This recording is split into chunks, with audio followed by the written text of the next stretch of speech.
प्रिय बच्चों, मैं डॉक्टर अखिलेश कुमार द्विवेदी आज पुनः एक बार फिर आप सबके समक्ष परिवर्तन के शेषांश को लेकर के उपस्थित हुआ हूं। हमने पिछले परिवर्तन के अंश को जो पढ़ाया था, मुझे उम्मीद है, विश्वास है, साथ साथ मैं आशा भी करता हूं कि आप सब मेरे उस वीडियो को देखकर पढ़ने और समझने का प्रयास किए होंगे। परिवर्तन के शेषांश को लेकर के हम उपस्थित हैं। आइए देखते हैं परिवर्तन के अगले पद को। किसी को सोने के सुख साज मिल गया यदि ऋण भी कुछ आज, चुका लेता दुख कल ही ब्याज, काल को नहीं किसी की लाज।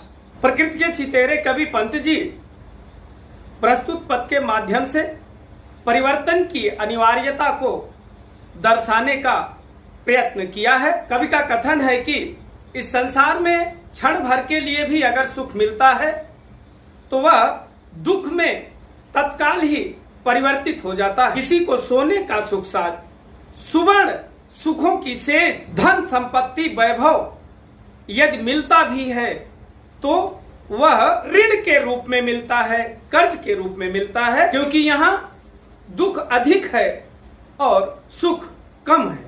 चुका लेता दुख कल ही ब्याज, क्योंकि आज जो हमें सुखों की प्राप्ति हुई है, जिससे हम आह्लादित हो रहे हैं, आनंदित हो रहे हैं, दुख दूसरे ही दिन कल आता है और उसे ब्याज के समेत वसूल लेता है। उस सुख को ब्याज के साथ दुख में वसूलता है। काल को नहीं किसी की लाज, क्योंकि ये जो काल चक्र है, जो समय है, उसे किसी की भी लज्जा नहीं है। जैसे साहूकार रुपए कर्ज पर देता है और अपने नियत समय पर वह ब्याज के समेत वसूलता है, वैसे प्रकृति का भी नियम है।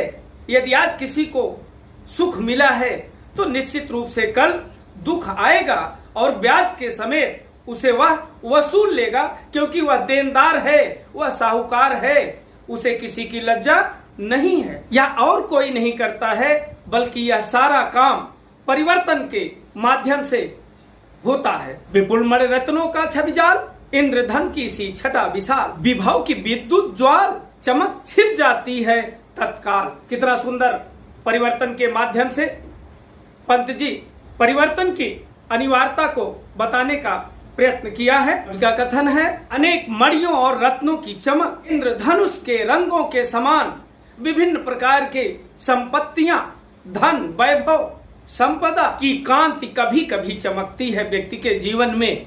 वह चमक कैसे होती है? जैसे आकाश में क्षण भंगुर के लिए बिजली चमकती है, वैसे ही इस धरती पर, इस पृथ्वी पर लोगों के पास धन, वैभव, संपत्ति की चमक दिखाई देती है, उसकी झलक दिखाई देती है। और जिस तरीके से बिजली क्षण भर के लिए कौंधती है, चारों तरफ प्रकाश हो जाता है, आंखों के आगे कुछ दिखता नहीं है, उसी तरीके से वह दिखता नहीं है, वह तुरंत लुप्त हो जाती है। क्षण भर के लिए केवल बिजली की चमक होती है। ठीक उसी प्रकार से धन और संपत्ति की भी चमक बहुत अल्प समय के लिए होती है। मोतियों जड़ी ओस की डार, ला जाता चुपचाप बयार। बड़ा बढ़िया, बड़ा ही भाव दृश्य खींचा है पंत जी ने इसमें। हम सभी को पता है कि रात्रि में जब ओस पड़ता है, घास पर, तिनकों पर, वृक्षों की पत्तियों पर और चंद्रमा की दूधिया प्रकाश में ऐसा लगता है कि वे वृक्ष, वे तिनके, वे घास मोतियों के माले से सुसज्जित हैं, उनके गले में मोतियों का हार पड़ा हुआ है। और वो ओस की बूंदे जब भगवान भुवन भास्कर सुबह अपनी लक्ष लक्ष किरणों के साथ उदित होते हैं, उनकी स्वर्णिम किरणें वृक्षों की पत्तियों पर पड़ती हैं, घासों पर पड़ती हैं, तिनकों पर पड़ती हैं, वह मोती के सदृश ओस की बूंदें चमकने लगती हैं। लेकिन प्रश्न बनता है कि कितनी देर तक वह चमक रहती है। हम सभी मनुष्यों को इस तथ्य से सीख लेना चाहिए कि जैसे ही वायु का झोंका आता है, सारे के सारे वह ओस रूपी मोती पल भर में ही समाप्त हो जाते हैं। ये है परिवर्तन, इसे कहते हैं परिवर्तन। इसके माध्यम से कवि शिक्षा देना चाहता है, यह बताना चाहता है कि मनुष्य थोड़े समय के लिए धन संपत्ति पाकर के घमंड करने लगता है, किंतु दुख का एक ही झटका सारे सुखों पर पानी फेर देता है। आइए हम अगले पद को देखते हैं प्रिय बच्चों। खोलता इधर जन्म लोचन, मुदती उधर मृत्यु क्षण क्षण। बच्चे का इधर अभी जन्म हुआ है, उसके नेत्र खुले हैं। कैसा प्रकृति का नियम है, कैसा विधाता का नियम है कि उधर उसकी आंख खुलती है, उसकी श्वासें निकलती हैं। और परिवर्तन का कैसा निर्णय है कि मुदती मृत्यु क्षण क्षण। जितनी सांसें वह बाहर छोड़ता है, जब जब वह पलकें खोलता है, तुरंत से ही मृत्यु आंख मूंदना शुरू करती है। उसकी सांसें कम हो जाती हैं, क्योंकि व्यक्ति का जीवन दिन वर्षों महीनों में नहीं मिला है, उसे श्वासों में मिला है। जितनी चाबी भरी है राम ने उतना चले खिलौना। केवल ये खिलौना उतना चलता है कि जितनी उसमें चाबी भरी जाती है। तो व्यक्ति की जिंदगी गिनती की मिली है। इधर बच्चा जन्म लेता है, उसकी आंखें खुलती हैं, और उधर मृत्यु पल पल करके आंखें बंद करती है। अभी उत्सव हास उल्लास, अभी अवसाद अश्रु उच्छ्वास। बड़ी मार्मिक पंक्तियां हैं प्रिय बच्चों। जिंदगी में आप देखते हैं कि अभी तो हंसी खुशी उत्साह था, फंक्शन था, सभी आनंद में विलीन थे, आनंद में डूबे हुए थे, नृत्य हो रहा था, गान हो रहा था। अभी अवसाद, तुरंत दुख का एक झटका आता है, तुरंत दुख दिखाई पड़ता है, और वह सारा उत्साह, सारा उल्लास, सारी खुशियां अवसाद, दुख में और अश्रु में परिवर्तित हो जाती हैं। ये परिवर्तन है। प्यारे बच्चों, हमें मुंशी प्रेमचंद की एक कहानी मंत्र आती है। कुछ पल के लिए मैं उस कहानी को यहां शेयर करना चाहूंगा। जिस तरीके से मंत्र में बूढ़ा भगत एक रहता है, पात्र है, जिसके 5 बच्चे पहले ही मृत्यु की गोद में जा चुके हैं, छोटा अंतिम बच्चा बचा रहता है। और इधर डॉक्टर चड्ढा शहर के सबसे नामी गिरामी डॉक्टर हैं। उस बूढ़े भगत के बच्चे की तबीयत खराब होती है, और वह बूढ़ा भगत उनके दरवाजे पर जाता है, अपनी पगड़ी उछाल करके रख देता है उनके चरणों में, और निवेदन करता है कि उसके बच्चे को देख लें। लेकिन डॉक्टर खेलने के लिए सुबह मॉर्निंग वॉक के लिए जा रहे होते हैं, वो नहीं देखते हैं। कुछ समय पश्चात डॉक्टर चड्ढा के पास एक बेटा था जिसका नाम कैलाश था। उसका जन्मदिन मनाया जा रहा था, और उसी बीच उसको सांप काट लेता है। और उस जन्मदिन में जितने उनके अतिथि आए हैं, सब खुशी आनंद और उल्लास में आनंद मग्न हैं।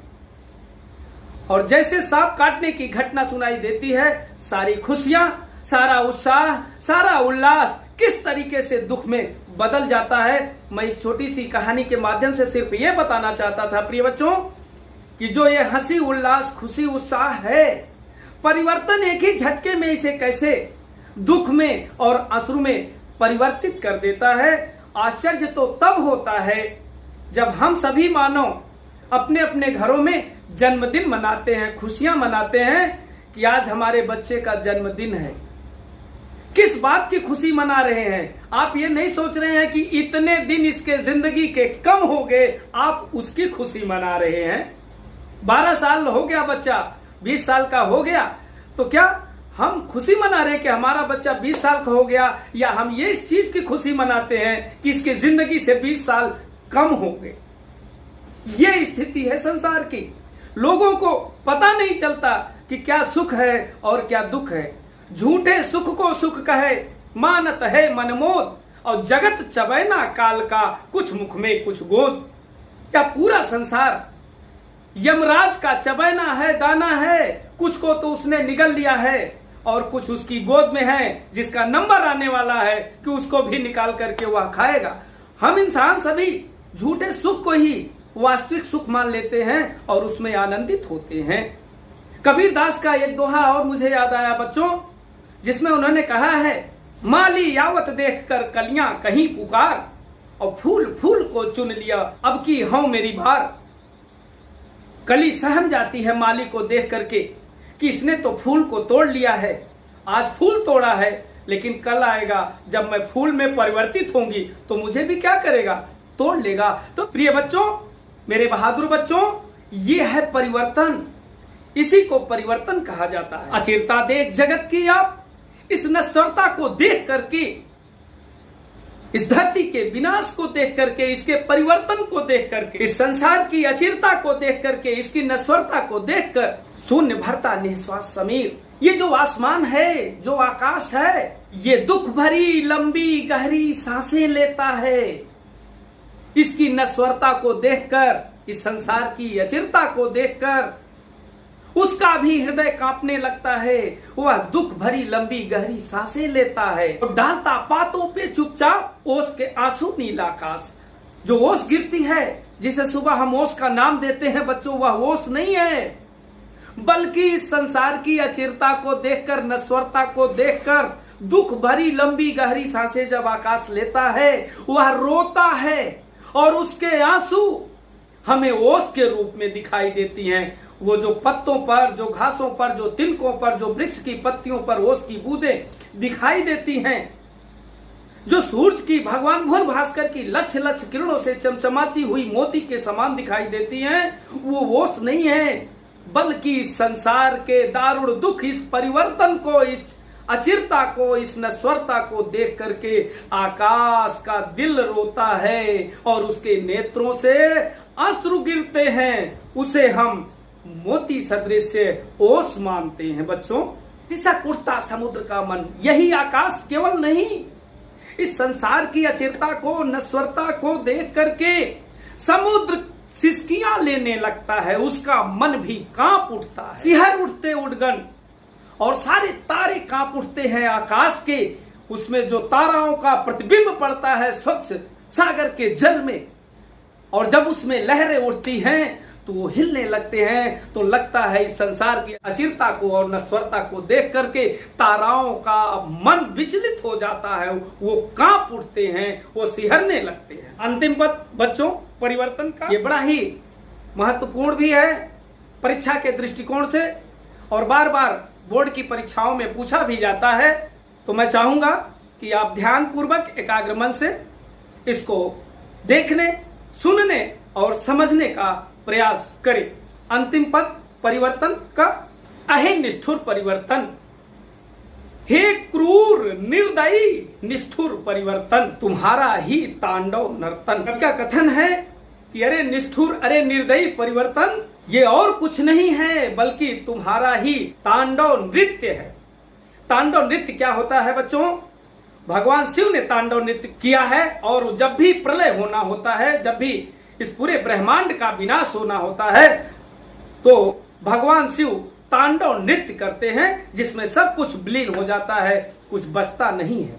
तो कब क्या कथन है कि हे निष्ठुर, हे निर्दयी, हे परिवर्तन, तुम्हारा ही संसार में क्या है?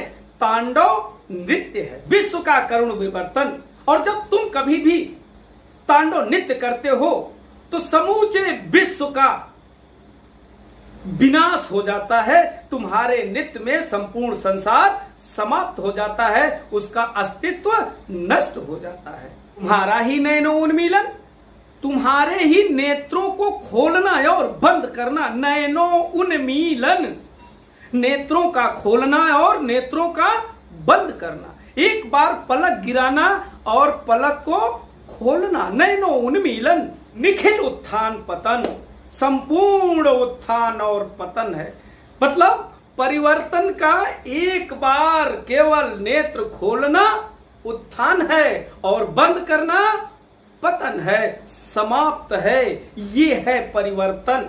यहां लोग झूठे अहंकार, मत, घमंड में पड़े रहते हैं।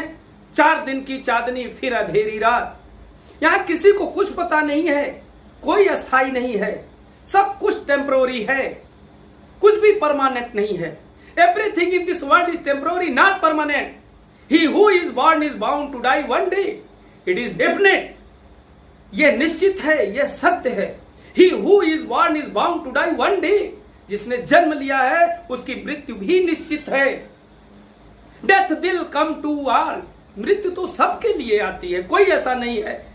It is can not see educated or uneducated, brave or coward, fat or thin, ये किसी को नहीं पहचानती है, इसका कोई रिश्तेदार नहीं है। मृत्यु वो है, लेकिन हम सब कुछ जानते हुए भी इस झूठे अहंकार में, झूठे मोह माया में फंसे रहते हैं। हमें दो पंक्ति याद आ रही है, आगाह है अपनी मौत से कोई बसर नहीं, और सामान 100 बरस का पल की खबर नहीं।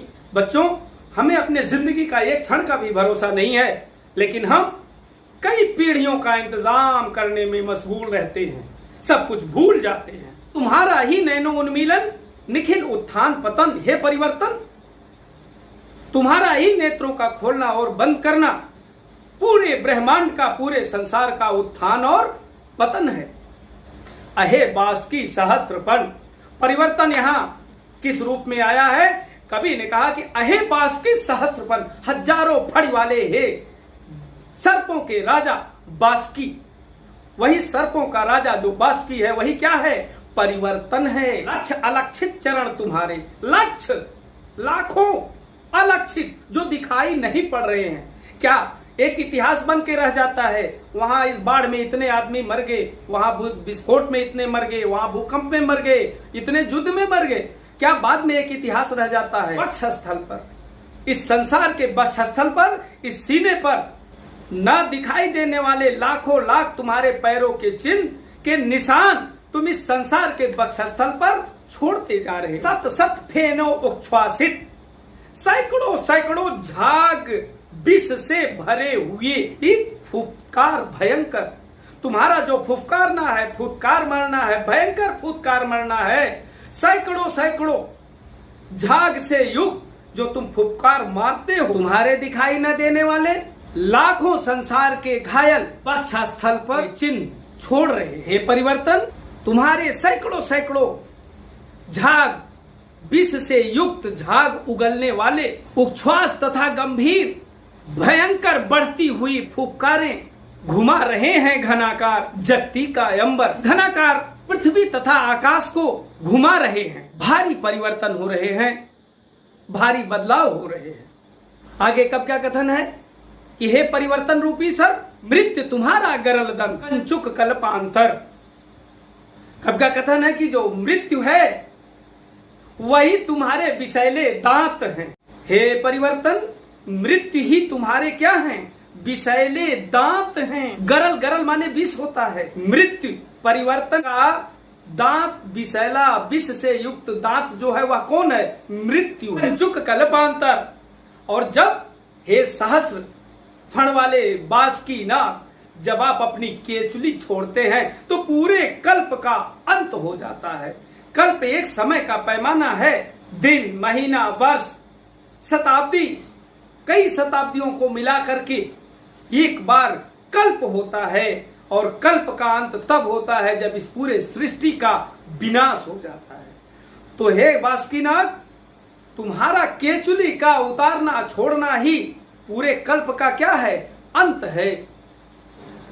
अखिल विश्व ही विवर, और तुम रहते कहां हो? अगर कोई पता पूछता है भैया तुम्हारा एड्रेस क्या है, पता क्या है, तो परिवर्तन अखिल विश्व, संपूर्ण विश्व ही उसके रहने का स्थान है, उसकी बाबी है, बिल है।